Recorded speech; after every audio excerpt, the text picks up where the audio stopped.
29ನೇ ಅಧ್ಯಾಯ ಶ್ರೀ ಸಾಯಿ ಸಚ್ಚರಿತ್ರೆ ಮದ್ರಾಸಿ ಭಜನಾ ಮೇಳ ಬಾಬು ತಂಡೋಲಕರ ಕ್ಯಾಪ್ಟನ್ ಆಟೆ ವಾಮನ ನಾರ್ವೇಕರ ಇವರ ಅನುಭವಗಳು ಸುಮಾರು 1916ರಲ್ಲಿ ರಾಮದಾಸಿ ಪಥದ ಭಜನಾ ಮೇಳವು ಪುಣ್ಯಕ್ಷೇತ್ರ ಕಾಶಿ ಯಾತ್ರೆಗೆ ಹೊರಟಿತ್ತು.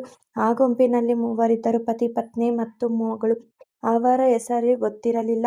ಶಿರ್ಡಿಯಲ್ಲಿ ಮಹಾಯೋಗ ಸಂಪನ್ನರೂ ದಯಾಮಯರೂ ಆದ ಬಾಬಾ ಅವರು ಪ್ರತಿದಿನ ಭಕ್ತರಿಗೆ ಹಣ ಹಂಚುತ್ತಿರುವುದರೆಂದು ತಿಳಿಯಿತು. ಬಾಬಾ ಅವರು ದಕ್ಷಿಣೆ ರೂಪದಲ್ಲಿ ಪಡೆದ ಹಣದಲ್ಲಿ ಪ್ರತಿದಿನವೂ ಅಮಾನಿ ಎಂಬ ಹುಡುಗಿಗೆ 1 ರೂಪಾಯಿ, ಭಕ್ತ ಖಂಡೋಜಿಯವರ ಮಗಳಿಗೆ 1 ರೂಪಾಯಿ, ಅಮಾನಿ ತಾಯಿಯವರಿಗೆ 10 ರೂಪಾಯಿಗಳಿಂದ 20 ರೂಪಾಯಿ ಮತ್ತು ಕೆಲವು ಭಕ್ತರಿಗೆ 50 ರೂಪಾಯಿಗಳಂತೆ ಹಂಚುತ್ತಿದ್ದರು. ಇದನ್ನು ಕೇಳಿ ಭಜನಾ ಮೇಳದವರು ಶಿರ್ಡಿಗೆ ಬಂದು ಭಜನೆ ಮಾಡಿದರು. ಆದರೆ ಅವರ ಅಂತರಂಗದಲ್ಲಿ ಹಣದಾಸೆ ಅತಿಯಾಗಿತ್ತು. ಮೇಳದವರೆಲ್ಲರೂ ಹಣದಾಸೆಯಿಂದ ಇದ್ದರು. ಆ ಗುಂಪಿನ ಯಜಮಾನನ ಪತ್ನಿಗೆ ಮಾತ್ರ ಹಣದ ಆಶೆ ಇರಲಿಲ್ಲ. ಬಾಬಾ ಅವರನ್ನು ಅವಳು ಬಹುದಾಗಿ ಪ್ರೀತಿಸುತ್ತಿದ್ದಳು. ಅವಳ ನಿಶ್ಚಲವಾದ ಭಕ್ತಿಯನ್ನು ಕಂಡ ಬಾಬಾ ಅವರು ಅವಳಿಗೆ ಅವಳ ಪ್ರೀತಿಯ ದೇವರ ದರ್ಶನವನ್ನು ದಯಪಾಲಿಸಬೇಕೆಂದು ನಿರ್ಣಯಿಸಿ ಅವಳಿಗೆ ಶ್ರೀರಾಮನಂತೆ ಗೋಚರಿಸಿದರು. ಇದನ್ನು ಕಂಡ ಅವಳು ಬಹಳ ಆನಂದಭರಿತಳಾದಳು. ನಯನಗಳಲ್ಲಿ ಆನಂದ ಬಾಷ್ಪ ಉಕ್ಕಿತು. ಸಂತೋಷದಿಂದ ಕೈ ಮುಗಿದಳು. ಅಲ್ಲಿ ನೆರೆದವರೆಲ್ಲರೂ ಅವಳ ಆನಂದ ಸ್ಥಿತಿಯನ್ನು ನೋಡಿ ಆಶ್ಚರ್ಯಪಟ್ಟರು. ಕಾರಣ ತಿಳಿಯಲಿಲ್ಲ. ಅವಳ ಪತಿಗೆ ಸಾಯಿಬಾಬಾ ಹೇಗೆ ತನಗೆ ಶ್ರೀರಾಮಚಂದ್ರನ ದರ್ಶನವನ್ನು ದಯಪಾಲಿಸಿದರೆಂಬುದನ್ನು ಹೇಳಿದಳು. ಆಗ ಅವನು, ಇದು ಕೇವಲ ಭ್ರಮೆ, ಅದು ಹೇಗೆ ಸಾಧ್ಯ? ಎಲ್ಲರೂ ಸಾಯಿಬಾಬಾ ಅವರನ್ನು ಕಂಡರು, ಆದರೆ ನಿನಗೆ ಮಾತ್ರ ಶ್ರೀರಾಮರಂತೆ ಕಂಡರೆ ಎಂದು ಪರಿಹಾಸ್ಯ ಮಾಡಿದನು. ಆದರೆ ಅವಳು ಕೋಪಗೊಳ್ಳಲಿಲ್ಲ. ಅವಳಿಗೆ ಬಾಬಾ ಅವರು ಆಗಾಗ್ಗೆ ಶ್ರೀರಾಮನ ರೂಪದಲ್ಲಿ ದರ್ಶನವನ್ನು ನೀಡುತ್ತಿದ್ದರು. ಅಪೂರ್ವ ಸ್ವಪ್ನ. ಕೆಲವು ದಿನಗಳ ನಂತರ ಅವಳ ಪತಿಗೆ ಒಂದು ಕನಸು ಬಿದ್ದಿತು. ಅವನು ಒಂದು ದೊಡ್ಡ ಪಟ್ಟಣದಲ್ಲಿ ಪೊಲೀಸರಿಂದ ಬಂಧಿಸಲ್ಪಟ್ಟು ಜೈಲುವಾಸ ಮಾಡುತ್ತಿದ್ದನು. ಬಂದಿಖಾನೆಯ ಹೊರಗಡೆ ಬಾಬಾ ಅವರು ನಿಂತಿದ್ದರು. ಬಾಬಾ ಅವರನ್ನು ನೋಡಿ, ರಾಮದಾಸಿ ದೀನ ಕಂಠದಿಂದ, ನಿಮ್ಮ ಕೀರ್ತಿಯನ್ನು ಕೇಳಿ ಇಲ್ಲಿಗೆ ಬಂದಿದ್ದೇನೆ. ನಮಗೆ ಇಂಥ ಸಂಕಟ ಬರಬೇಕೆ? ನೀವಿದ್ದರೂ ಸಹ ನಮಗೆ ಸಂಕಟಗಳೇ ಎಂದು ಕೇಳಿದನು. ಅದಕ್ಕೆ ಬಾಬಾ ಅವರು, ನಿನ್ನ ಕರ್ಮದ ಫಲವನ್ನು ಅನುಭವಿಸಲೇಬೇಕು ಎಂದು ಉತ್ತರಿಸಿದರು. ಆಗ ಅವರು, ಬಾಬಾ, ಇಂಥ ಕಷ್ಟ ಒದಗುವ ಪಾಪವೊಂದು ನಾನು ಈ ಜನ್ಮದಲ್ಲಿ ಮಾಡಿರುವುದಿಲ್ಲ ಎಂದನು. ಅದಕ್ಕೆ ಬಾಬಾ ಅವರು, ಈ ಜನ್ಮದಲ್ಲಿ ಮಾಡದಿದ್ದರೂ ಪೂರ್ವ ಜನ್ಮದಲ್ಲಿ ಪಾಪಕೃತ್ಯ ಮಾಡಿರಬಹುದು ಎಂದರು. ಅದಕ್ಕೆ ಅವರು, ನನಗೆ ಪೂರ್ವ ಜನ್ಮದ ನೆನಪಿಲ್ಲ. ಹಾಗೆ ಪೂರ್ವ ಜನ್ಮದಲ್ಲಿ ನಾನು ಪಾಪವನ್ನೆಸಗಿದರೂ ಸಹ ಒಣ ಹುಲ್ಲನ್ನು ಸುಡುವಂತೆ ನೀವು ಅದನ್ನೇಕೆ ಸುಡಬಾರದು ಎಂದನು. ಅದಕ್ಕೆ ಬಾಬಾ ಅವರು, ನಿನಗೆ ನಂಬಿಕೆ ಇದೆಯೋ ಎಂದು ಪ್ರಶ್ನಿಸಿದರು. ಅವನು ಇದೆ ಎಂದುತ್ತರಿಸಿದನು. ಆಗ ಬಾಬಾ ಅವರಿಗೆ ಕಣ್ಣು ಮುಚ್ಚಿಕೊಳ್ಳಲು ಹೇಳಿದರು. ಅವನು ಕಣ್ಣು ಮುಚ್ಚಿ ತೆರೆಯುವುದರೊಳಗಾಗಿ ಏನೋ ಕೆಳಗೆ ಬಿದ್ದ ಶಬ್ದ. ಕಣ್ಣು ತೆರೆದು ನೋಡಲಾಗಿ ಬಂಧನದಿಂದ ಬಿಡುಗಡೆ. ಆಗ ಅವನು ಬಹಳ ಹೆದರಿಕೆಯಿಂದ ಬಾಬಾ ಅವರನ್ನು ಎವೆಯಿಕ್ಕದೆ ನೋಡಿದ. ಆಗ ಬಾಬಾ, ಸರಿಯಾಗಿ ಸಿಕ್ಕಿದೆಯೇ, ಈಗ ಪುನಃ ನಿನ್ನನ್ನು ಬಂಧಿಸಿರುತ್ತಾರೆ ಎಂದು ಹೇಳಿದರು. ಆಗ ಅವನು ಬಾಬಾ ಅವರನ್ನು ಕುರಿತು, ನಿಮ್ಮ ಹೊರತು ನನಗ್ಯಾರೂ ರಕ್ಷಕರಿಲ್ಲ ಎಂದು ಬೇಡಿಕೊಂಡ. ಬಾಬಾ ಅವರು ಪುನಃ ಅವನಿಗೆ ಕಣ್ಣು ಮುಚ್ಚಿಕೊಳ್ಳುವಂತೆ ಹೇಳಿದರು. ಸ್ವಲ್ಪ ಹೊತ್ತು ಕಣ್ಣು ಮುಚ್ಚಿಕೊಂಡ ನಂತರ ನೋಡಲಾಗಿ ಬಂಧನದಿಂದ ಮುಕ್ತನಾಗಿ ಬಾಬಾರವರ ಪಕ್ಕದಲ್ಲಿದ್ದನು. ಆಗ ಆತ ಬಾಬಾ ಅವರಿಗೆ ನಮಸ್ಕರಿಸಿದ. ಆಗ ಬಾಬಾ ಅವರು, ಈ ನಮಸ್ಕಾರಕ್ಕೂ ಹಿಂದಿನದಕ್ಕೂ ವ್ಯತ್ಯಾಸವಿದೆಯೇ? ಯೋಚನೆ ಮಾಡಿ ಉತ್ತರ ಕೇಳು ಎಂದರು. ಅದಕ್ಕೆ ಅವನು, ಬೇಕಾದಷ್ಟು ವ್ಯತ್ಯಾಸವಿದೆ. ಮೊದಲು ಮಾಡಿದ ನಮಸ್ಕಾರ ಹಣದಾಸೆಯದ್ದು. ಈಗಿನದು ನಿಮ್ಮನ್ನು ಪರಮಾತ್ಮನೆಂದು ಭಾವಿಸಿ ಮಾಡಿದ್ದು. ಮೊದಲನೆಯದು ಹಿಂದೂಗಳನ್ನು ನಾಶ ಮಾಡುತ್ತಿರುವ ಮಹಮ್ಮದೀಯರೆಂದು ಭಯದಿಂದ ಮಾಡಿದುದಾಗಿದೆ ಎಂದನು. ಆಗ ಬಾಬಾ, ನಿನಗೆ ಮಹಮ್ಮದೀಯ ದೇವರಲ್ಲಿ ನಂಬಿಕೆ ಇದೆಯೇ ಎಂದು ಕೇಳಿದ್ದಕ್ಕೆ ಅದಕ್ಕೆ ಅವನು ಇಲ್ಲ ಎಂದು ಉತ್ತರಿಸಿದ. ಆಗ ಬಾಬಾ ಇವರು, ನೀನು ಮನೆಯಲ್ಲಿ ಪಾಂಚಾ ಪೂಜಿಸುತ್ತಿಲ್ಲವೇ? ಕಾಡಾ-ಬೀಬಿ ಎಂಬ ಮಹಮ್ಮದೀಯ ದೇವತೆಯನ್ನು ಮದುವೆ ಮುಂತಾದ ವಿಶೇಷ ಸಂದರ್ಭಗಳಲ್ಲಿ ನೀನು ಪೂಜಿಸುವುದಿಲ್ಲವೇ ಎಂದು ಕೇಳಿದರು. ಅವನು ಒಪ್ಪಿಕೊಂಡು, ಆಗ ಬಾಬಾರವರು ಇನ್ನೇನು ಬೇಕು ಎಂದು ಕೇಳಿದರು. ಅವನು ಗುರು ರಾಮದಾಸರನ್ನು ನೋಡಲು ಅಪೇಕ್ಷಿಸಿದ.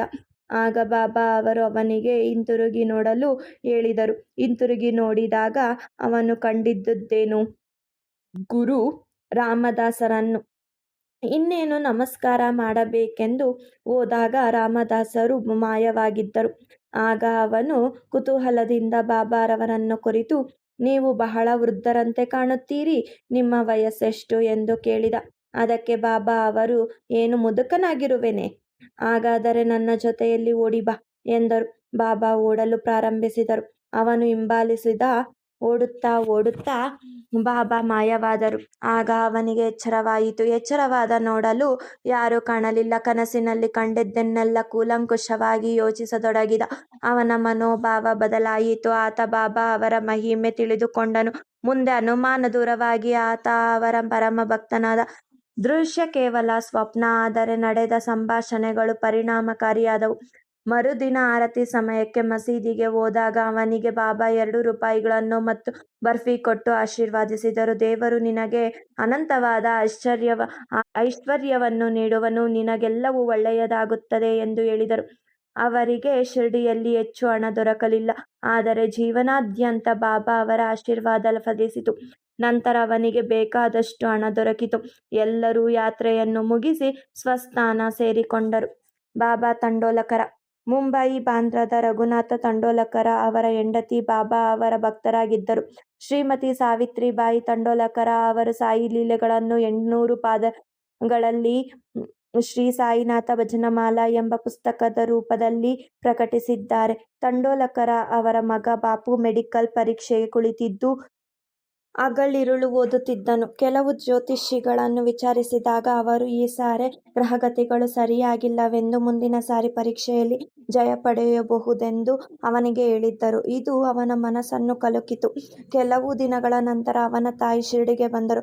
ಬಾಬಾ ಅವರನ್ನು ಸಂದರ್ಶಿಸಿ ಇತರ ವಿಚಾರಗಳೊಂದಿಗೆ ಮಗನ ವಿಚಾರವನ್ನು ಪ್ರಸ್ತಾಪಿಸಿದರು. ಇದನ್ನು ಕೇಳಿದ ಬಾಬಾ, ನನ್ನಲ್ಲಿ ನಂಬಿಕೆ ಇಡುವಂತೆ ನಿನ್ನ ಮಗನಿಗೆ ಹೇಳು, ಜಾತಕ ಜ್ಯೋತಿಷ್ಯವನ್ನು ಸುಡು, ಚೆನ್ನಾಗಿ ಓದಿ ಪರೀಕ್ಷೆಗೆ ಕುಳಿತುಕೊಳ್ಳಲಿ, ಖಂಡಿತ ಈ ಸಾರಿ ತೇರ್ಗಡೆಯಾಗುತ್ತಾನೆ, ನನ್ನ ಮಾತಿನಲ್ಲಿ ನಂಬಿಕೆ ಇಡಲಿ, ನಿರಾಶನಾಗುವುದು ಬೇಡ ಎಂದರು. ಸಾವಿತ್ರಿಬಾಯಿ ಬಾಬಾ ಅವರ ಸಂದೇಶವನ್ನು ಮಗನಿಗೆ ತಿಳಿಸಿದರು. ಅವನು ಕಷ್ಟಪಟ್ಟು ಬಹಳ ಓದಿ ಪರೀಕ್ಷೆಗೆ ಕುಳಿತನು. ಆದರೆ ತೇರ್ಗಡೆಯಾಗುವನೋ ಇಲ್ಲವೋ ಎಂಬ ಅನುಮಾನದಿಂದ ಅವನು ಮೌಖಿಕ ಪರೀಕ್ಷೆಗೆ ಹೋಗಲೇ ಇಲ್ಲ. ಆದರೆ ಪರೀಕ್ಷಕರು ಲಿಖಿತ ಪರೀಕ್ಷೆಯಲ್ಲಿ ಚೆನ್ನಾಗಿ ಅಂಕಗಳು ಬಂದಿರುವುದೆಂದು ಮೌಖಿಕಕ್ಕೆ ಬರಬೇಕೆಂದು ಹೇಳಿ ಕಳುಹಿಸಿದರು. ಈ ರೀತಿ ಉತ್ಸಾಹಗೊಂಡು ಬಾಬು ಮೌಖಿಕವನ್ನು ಸಹ ಮುಗಿಸಿ ತೇರ್ಗಡೆ ಹೊಂದಿದನು. ಇದು ಬಾಬಾ ಅವರ ಮಹಿಮೆ ಅಲ್ಲವೇ? ಹೀಗೆ ಅನುಮಾನಗಳು ಮತ್ತು ಕಷ್ಟಗಳು ನಮ್ಮ ನಂಬಿಕೆಯನ್ನು ದೃಢಪಡಿಸಲೋಸುಗ ನಮ್ಮನ್ನು ಆವರಿಸುತ್ತವೆ ಮತ್ತು ನಮ್ಮನ್ನು ಪರೀಕ್ಷಿಸುತ್ತವೆ. ನಾವು ನಿಶ್ಚಲವಾಗಿ ನಂಬಿಕೆಯಿಂದ ಬಾಬಾ ಅವರನ್ನು ಅವಲಂಬಿಸಿದರೆ ನಮ್ಮ ಪ್ರಯತ್ನಗಳೆಲ್ಲವೂ ಫಲಿಸುತ್ತವೆ. ಈ ಹುಡುಗನ ತಂದೆ ರಘುನಾಥರಾವ ಮುಂಬಯಿಯಲ್ಲಿ ಒಂದು ವಿಲಾಯತಿ ಮಾರಾಟದ ಕಂಪನಿಯಲ್ಲಿ ಕೆಲಸ ಮಾಡುತ್ತಿದ್ದರು. ಅವರಿಗೆ ಬಹಳ ವಯಸ್ಸಾಗಿದ್ದುದರಿಂದ ಸರಿಯಾಗಿ ಕೆಲಸ ಮಾಡಲು ಸ್ವಲ್ಪ ವಿರಾಮ ಬೇಕಿತ್ತು. ರಜಾ ಪಡೆದರು. ಆದರೂ ಪರಿಸ್ಥಿತಿ ಸುಧಾರಿಸಲಿಲ್ಲ. ಕಾರಣ ಅವರು ನಿವೃತ್ತಿ ಹೊಂದಬೇಕಾಯಿತು. ಪ್ರಾಮಾಣಿಕವಾಗಿ ಅವರು ಸೇವೆ ಮಾಡುತ್ತಿದ್ದುದರಿಂದ ಆ ಸಂಸ್ಥೆಯ ಮುಖ್ಯಾಧಿಕಾರಿಯು ಅವರಿಗೆ ವಿರಾಮ ವೇತನ ಕೊಡಬೇಕೆಂದು ತೀರ್ಮಾನಿಸಿದರು. ವಿರಾಮ ವೇತನ ನಿಶ್ಚಿತ ಮಾಡಲಿಲ್ಲ. ಅವರಿಗೆ 150 ರೂಪಾಯಿ ಸಂಬಳ ಬರುತ್ತಿತ್ತು. ಆದುದರಿಂದ ವಿರಾಮ ವೇತನವು 75 ರೂಪಾಯಿ ಸಿಗಬಹುದೆಂದು ತಿಳಿದು ಜೀವನವನ್ನು ಮುಂದೆ ಹೇಗೆ ನಡೆಸುವುದೆಂದು ಚಿಂತಾಕ್ರಾಂತರಾಗಿದ್ದರು. ಆಗ ಬಾಬಾ ಶ್ರೀಮತಿ ತಂಡೋಲಕರ ಅವರು ಸ್ವಪ್ನದಲ್ಲಿ ಕಾಣಿಸಿಕೊಂಡು, ನಿಮ್ಮ ಪತಿಗೆ 100 ರೂಪಾಯಿ ವಿರಾಮ ವೇತನ ದೊರಕಿದರೆ ಸಂತೋಷವಾಗುತ್ತದೆಯೇ ಎಂದು ಕೇಳಿದರು. ಅದಕ್ಕೆ ಬಾಬಾ ಅವರು, ನಮ್ಮನ್ನೇಕೆ ಕೇಳುವಿರಿ, ನಿಮ್ಮಲ್ಲಿ ನಮಗೆ ಸಂಪೂರ್ಣ ನಂಬಿಕೆ ಇದೆ. ಬಾಬಾ 100 ರೂಪಾಯಿ ಎಂದು ಹೇಳಿದರು. ಅವರಿಗೆ ಮುಂದೆ 110 ರೂಪಾಯಿಗಳ ವಿರಾಮ ವೇತನ ದೊರೆಯಿತು. ಬಾಬಾ ಅವರಿಗೆ ಭಕ್ತರಲ್ಲಿ ಇಂತಹ ಅಪರಿಮಿತವಾದ ಪ್ರೀತಿ ಇದ್ದಿತು. ಕ್ಯಾಪ್ಟನ್ ಆಟೆ.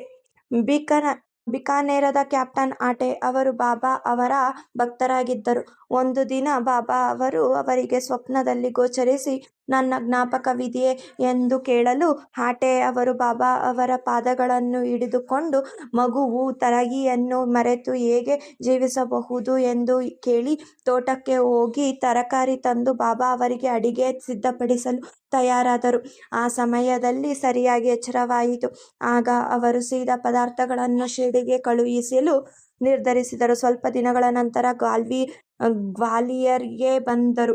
ಆಗ ಅಲ್ಲಿಂದ ಶಿರ್ಡಿಗೆ ಹೋಗುವವರ ಸಂಗಡ 12 ರೂಪಾಯಿಗಳನ್ನು ಕೊಟ್ಟು 2 ರೂಪಾಯಿಗಳನ್ನು ತರಕಾರಿಗೆ ಉಪಯೋಗಿಸಿ ಇನ್ನುಳಿದ 10 ರೂಪಾಯಿಗಳನ್ನು ಬಾಬಾರವರಿಗೆ ದಕ್ಷಿಣೆ ಅರ್ಪಿಸಲು ಹೇಳಿದರು. ಅವರ ಸ್ನೇಹಿತನು ಶಿರ್ಡಿಗೆ ಬಂದು ತರಕಾರಿ ಕೊಂಡರು. ಆದರೆ ವಾಳ ಪಾಪಡಿ ಪಲ್ಯ ದೊರೆಯಲಿಲ್ಲ.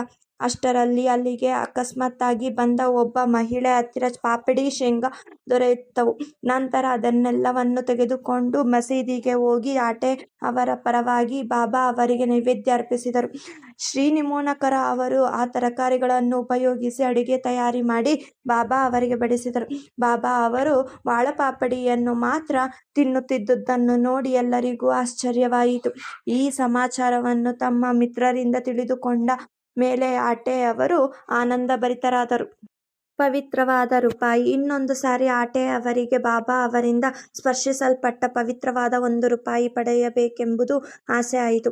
ಆಗ ಅವರು ಶಿರ್ಡಿಗೆ ಹೊರಟಿದ್ದ ಒಬ್ಬ ಮಿತ್ರನ ಜೊತೆಗೆ 1 ರೂಪಾಯಿಯನ್ನು ಕೊಟ್ಟು ಕಳುಹಿಸಿದರು. ಅವನು ಶಿರ್ಡಿ ತಲುಪಿ ಬಾಬಾ ಅವರ ದರ್ಶನವನ್ನು ಪಡೆದು ದಕ್ಷಿಣೆ ಕೊಡಲು ಬಾಬಾ ಅವರು ಅದನ್ನು ತಮ್ಮ ಕಿಸೆಯಲ್ಲಿಟ್ಟುಕೊಂಡರು. ನಂತರ ಆಟೆ ಅವರು ಕೊಟ್ಟ ರೂಪಾಯಿಯನ್ನು ಕೊಡಲು ಅದನ್ನು ತಿರುಗಿಸಿ ನೋಡಿ ಮೇಲಕ್ಕೆಸೆದು ಹಠವಾಡುತ್ತಾ ಉದಿಯೊಡನೆ ಆ ರೂಪಾಯಿಯನ್ನು ಹಿಂತಿರುಗಿಸಿ ಇದನ್ನು ಅದರ ಮಾಲಕನಿಗೆ ಕೊಡು ಎಂದರು. ಅವನಿಂದ ನನಗೇನೂ ಬೇಕಿಲ್ಲ, ಅವನು ಶಾಂತಿ ಮತ್ತು ತೃಪ್ತಿಯಿಂದಿರಲಿ ಎಂದರು. ಅವನು ಗ್ವಾಲಿಯರ್ಗೆ ಬಂದು ನಡೆದ ಎಲ್ಲ ಸಂಗತಿ ಆಟೆ ಅವರಿಗೆ ತಿಳಿಸಿ ಬಾಬಾ ಅವರಿಂದ ಸ್ಪರ್ಶಿಸಲ್ಪಟ್ಟ ಪವಿತ್ರವಾದ ನಾಣ್ಯವನ್ನು ಕೊಟ್ಟನು. ವಾಮನ ನಾರ್ವೇಕರ. ವಾಮನ ನಾರ್ವೇಕರ ಬಾಬಾ ಅವರನ್ನು ಬಹಳ ಪ್ರೀತಿಸುತ್ತಿದ್ದರು.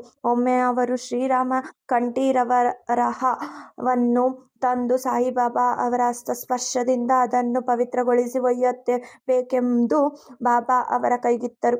ಬಾಬಾ ಅದನ್ನು ಸುಮ್ಮನೆ ಜೇಬಿನಲ್ಲಿ ಹಾಕಿಕೊಂಡರು. ಆಗ ಶ್ಯಾಮ ಬಾಬಾ ಅವರಿಗೆ ನಾರ್ವೇಕರರ ಉದ್ದೇಶ ತಿಳಿಸಿ ಅದನ್ನು ಹಿಂತಿರುಗಿಸಬೇಕೆಂದು ಬೇಡಿದರು. ಆಗ ಬಾಬಾ, ಅವನಿಗೇಕೆ ಇದನ್ನು ಮರಳಿ ಕೊಡಬೇಕು, ನಾವೇ ಇಟ್ಟುಕೊಳ್ಳೋಣ, ಅವನು 25 ರೂಪಾಯಿಗಳನ್ನು ಕೊಟ್ಟರೆ ಅದನ್ನು ಕೊಡುತ್ತೇನೆ ಎಂದರು. ಆಗ ವಾಮನ 25 ರೂಪಾಯಿಗಳನ್ನು ಬಾಬಾ ಅವರ ಮುಂದಿಟ್ಟರು. ಆಗ ಬಾಬಾ, ಇದರ ಬೆಲೆ 25 ರೂಪಾಯಿಗಳಿಗಿಂತಲೂ ಅಧಿಕವಾದದ್ದು.